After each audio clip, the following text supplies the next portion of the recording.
이력서입니다. 나의 이력서. 이력서 우리 많이 쓰잖아요. 회사 취직을 할 때나 뭐 이럴 때 이력서 쓰죠. 그러면 자기 자신을 가장 잘 요약할 수 있는 문장을 10개를 쓰도록 합니다. 그래서 나는 참을성이 부족하다. 나는 게으르다. 나는 이해심이 많은 편이다. 나는 긍정적인 사람이다. 나는 남을 배려하는 사람이다. 이런 식으로 자기 자신을 가장 잘 요약할 수 있는 그걸 10가지를 적는다는 거예요. 내 이력서. 이력서는 뭐냐면 내가 살아온 과거, 내 지금의 존재에서 나는 어떤 사람이다라는 걸 이력서 형태로 쓴다 이 말이에요. 우리 이력서 쓰면 그 칸에다가 쭉 쓰잖아요. 그걸 몇 개 쓰라? 10개를 쓰라. 그러면 나는 자신감이 부족한 사람이다. 나는 무엇이든 할 수 있다라는 그런 자신감이 충만한 사람이다. 나는 새로운 도전을 즐기는 사람이다. 나는 새로움에 대해서는 싫어하는 사람이다. 이러한 유형을 쭉 쓰라. 중요한 건 이걸 복잡게 해서 술렌트를 길게 쓰지 말고 어떻게 간단하고 명료하게 작성하게 만듭니다. 그래서 우리가 이제 NLP 기법에서 가치 설정이라는 게 있죠. 10가지의 내 삶에서 가장 중요한 가치를 쭉 적게 만들어서 그 가치가 제일 1번인 가치가 내 삶의 결과를 만드는 데 가장 큰 영향을 미칩니다. 만약에 내가 돈을 많이 벌고 싶다면 돈의 가치가 최소한 1번 아니면 2번에 올라가 있어야 돼요. 근데 자기의 돈의 가치가 7번, 8번 내려가 있는 사람은 돈을 버는 거하고는 관계가 멀어지는 삶을 살 수 있어요. 왜? 그 사람이 갖고 있는 그 가치가, 우선 가치가 그 사람의 행동을 만들어내거든.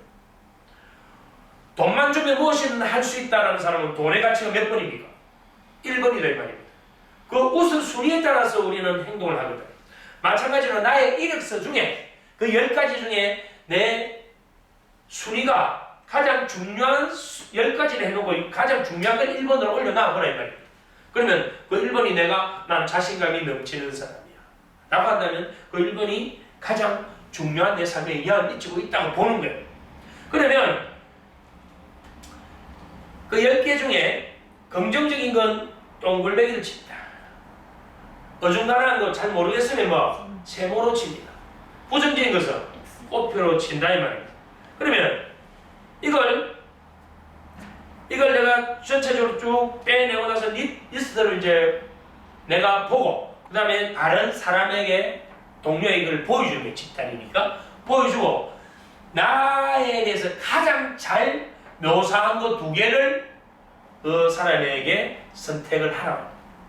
나에 대해서 묘사를 가장 못한 거 전혀 내답지 않는 걸 체크한 걸 2개를 하라고 해서 내 자신을 내가 이해하는 것과 다른 사람이 나를 이해하는 것을 좀 더 종합적으로 객관적으로 나를 이해할 수 있는 그러한 기법이 바로 이 나의 이력서 기법이다. 결국 주관적인 나와 객관적인 나를 만날 수 있게 만들어주는 기법이죠. 자, 나의 인생을 우리가 영화를 보면 쭉 필름이 이렇게 돌아가서 쭉 펼쳐지잖아요. 마치 내 삶을 영화의 한 장면처럼 쭉 돌리는 거예요. 약 10분간 내 삶을 파노라마 영화처럼 쭉 돌립니다. 뭘로? 상상을 통해서. 자, 이때 이제 10분간 그걸 본 상상을 한 이후에 이제 질문을 하는 거죠. 영화가 그건 자기 삶을 영화로 좀 만드는 거예요. 상상을 통해서. 영화가 일어난 무대는 어디입니까? 구성은 대략 어떻습니까? 주인공은 누구이며 등장인물은 누구입니까? 이때 자기 삶을 영화로 만드는데 주인공이 자기가 아니라고 하는 사람들 나온다 이 말입니다. 영화 감독은 누구입니까? 어떤 사람은 자신이 영화 감독이면서 배우라는 사람도 있을 거고 또 함께 관람한 사람은 누구입니까? 함께 관람한 사람이 누굴까요? 자기 주변에 관계 있는 가족이나 친구들이다 이 말입니다. 영화 내용 중에서 자기 전환점이 이제 있다면 우리가 인생의 터닝 포인트라고 하죠. 그것이 어디냐? 사건의 결말은 어떻게 났습니까? 그 영화에서. 그의 결말. 이 영화에서 얻은 교훈은 무엇입니까? 이 영화를 본 관객은 무엇이라고 말합니까? 자, 이건 뭐냐면 자신의 삶을 좀 더 뭐 관조할 수 있는 경험을 하게 만드는 거예요. 이 영화로 10분 동안 떠올리기 위해서 질문을 통해서 거기에 대한 대답을 하는 과정에서 자신을 좀 더 뭐 관조할 수 있다. 그리고 자신을 좀 더 제3자적 입장에서 객관적으로 이해할 수 있는 것이 생깁니다. 왜냐면 심리적인 문제를 갖고 있는 사람은 저는 뭐라 했어요? 자기 상식이고 좁혀져 있는 경계를 갖고 있고, 우리가 관점이 1차적 관점, 2차적 관점, 3차적 관점이 있다면 1차적 관점은 나의 주관적인 부분이죠. 이건 왜곡된 것이고 편향된 것이고요. 그러면 반대적 입장에서 보면 2차적 관점이에요. 좀 더 균형을 만들죠. 근데 3차적 관점은 뭐냐면 이 모든 것을 다 보고 있다 이 말입니다. 그렇게 된다면 훨씬 더 자기 자신을 좀 더 객관적으로 이해할 수 있는 부분이 되겠죠. 나의 초상화입니다. 나의 초상화. 집단원들이 자기 자신의 초상화를 그리게 만듭니다. 자기 자신의 초상화. 그 밑에 초상화에다 이름을 붙이게 만들어요. 저 같으면 초상화를 착 그리고 그 밑에 하마, 돼지라고 이름을 붙인다. 자, 거기에 대해서 이제 질문을 하는 거예요. 이 질문에 대해서 대답을 할 때는 깊이 생각하게 만들면 안 됩니다. 적극적으로 그 질문에 그 느낌을 바로바로 기입하게 만드는 거예요. 이러한 원리들이 전부 다 기법들이 NLP의 기법들로 다 지금 사용되고 있는 것입니다. 자, 질문을 합니다. 전체입니까? 부분입니까? 전체입니까? 부분입니까? 할 때 전체 이거 어떻게 설명해라 이렇게 하면 안 돼요. 그냥 전체입니까? 부분입니까? 할 때 그 내담자가 느낌이 전체 부분 그 선택하면 된다. 이거 뭐냐면 내담자의 공감적인 부분을 알아보게 하는 거죠.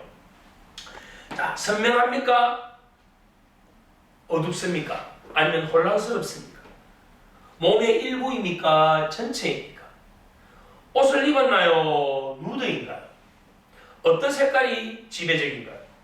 어떤 정서인가요? 표정은 어떤가요? 적극적인 모습인가요? 아니면 소극적인 모습인가요? 전체와 조화되어 있나요? 아니면 반대인가요? 이러한 질문을 통해서 자기 지각에 대한 정보를 제공해 주는 거예요.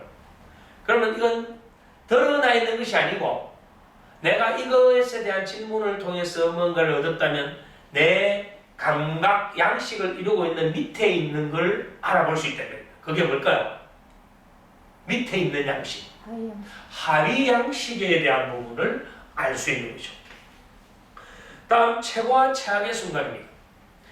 자, 최고와 최악의 순간.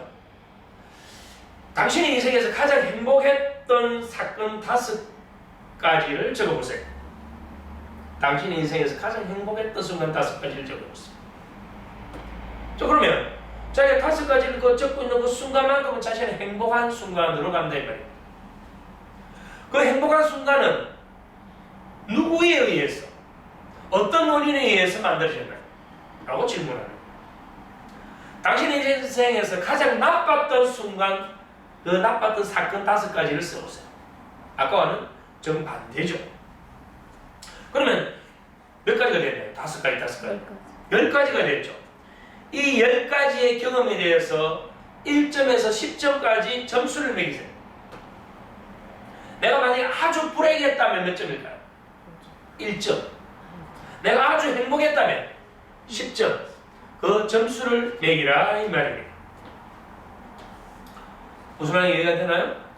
앞에 행복했던 5가지, 불행했던 5가지라면 행복했던 것이 가장 행복한 게 몇 점? 10점. 그럼 불행한 게 가장 불행한 건 몇 점? 1점이 된다 이 말이에요. 그러면 이 점수를 매겨서 그걸 절대적인 어떤 평가를 하는 것이 아니고, 내가 행복과 불행에 대해서 내 스스로 관심을 갖게 만들고, 이것이 나에게 이런 행복한 것이 있었구나라고 알아차리게 만들고 접촉하게 만들어서 내가 살아오면서 각종 자극과 스트레스로 인해서 상실됐던 내 자신을 복원시킬 수 있는 과정들이죠. 이것이 최고와 최악의 순간이다 이 말이에요. 자, 내가 다시 태어난다면, 만일 당신이 다시 태어난다면 다음 생애에서 이렇게 하는 거예요. 당신이 만약에 다시 태어난다면 다음 생애에서 자, 첫째, 어떤 부모를 만나고 싶습니까? 그럼 이제 나는 대기업에 있는 부모를 만나고 싶다. 뭐 다양한 게 나오겠죠? 당신은 남자로 태어나고 싶은가요? 여자로 태어나고 싶은가요? 당신은 미녀로 태어나고 싶은가요? 평범한 여자로 태어나고 싶은가요? 당신은 천재로 태어나고 싶나요? 아니면 당신은 부자로 태어나고 싶나요? 당신은 지위가 높은 사람으로 태어나고 싶나요? 다음 생은 어떠한 삶을 살고 싶습니까? 다시 태어난다면이니까. 그러한 삶은 지금의 삶과 어떻게 다릅니까? 이 생에서 그러한 삶을 살아갈 수 있는 방법은 무엇입니까? 마지막에 답이 나오죠. 질문. 이러한 과정을 통해서 무엇을 성찰한다? 자기 자신을 성찰하는 기회를 갖게 만든다. 이게 다시 태어난다면입니다. 자, 나의 봉투는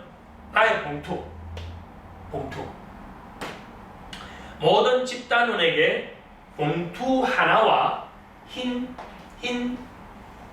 편지지를 하나를 줍니다.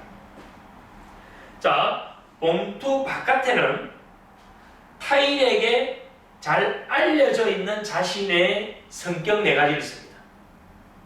자, 이 집단 구성원들이 봉투와 편지지를 받았습니다. 봉투에는 뭘 쓰라? 다른 사람들에게 잘 알려져 있는 자신의 성격 4가지. 그럼 편지지에는 뭘 써야 될까요? 남들에게 알려져 있지 않는 4가지를 써서 편지 봉투에 넣으라 이 말입니다. 그러고 나서 2사람씩 짝을 지어서 성으로 봉투를 바꾸게 합니다.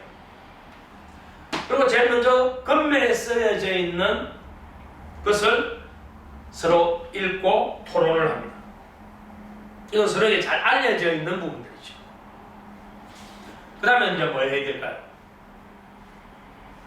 백 안에 있는 편지지를 끄집어내서 서로 읽고 토론을 하게 만듭니다.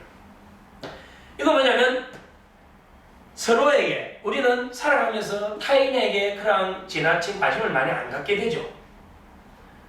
이 과정을 통해서 내 자신의 성격적인 부분도 만나게 되지만 다른 사람에 대한 뭐를 정대시킬까요? 관심을 정대시킵니다.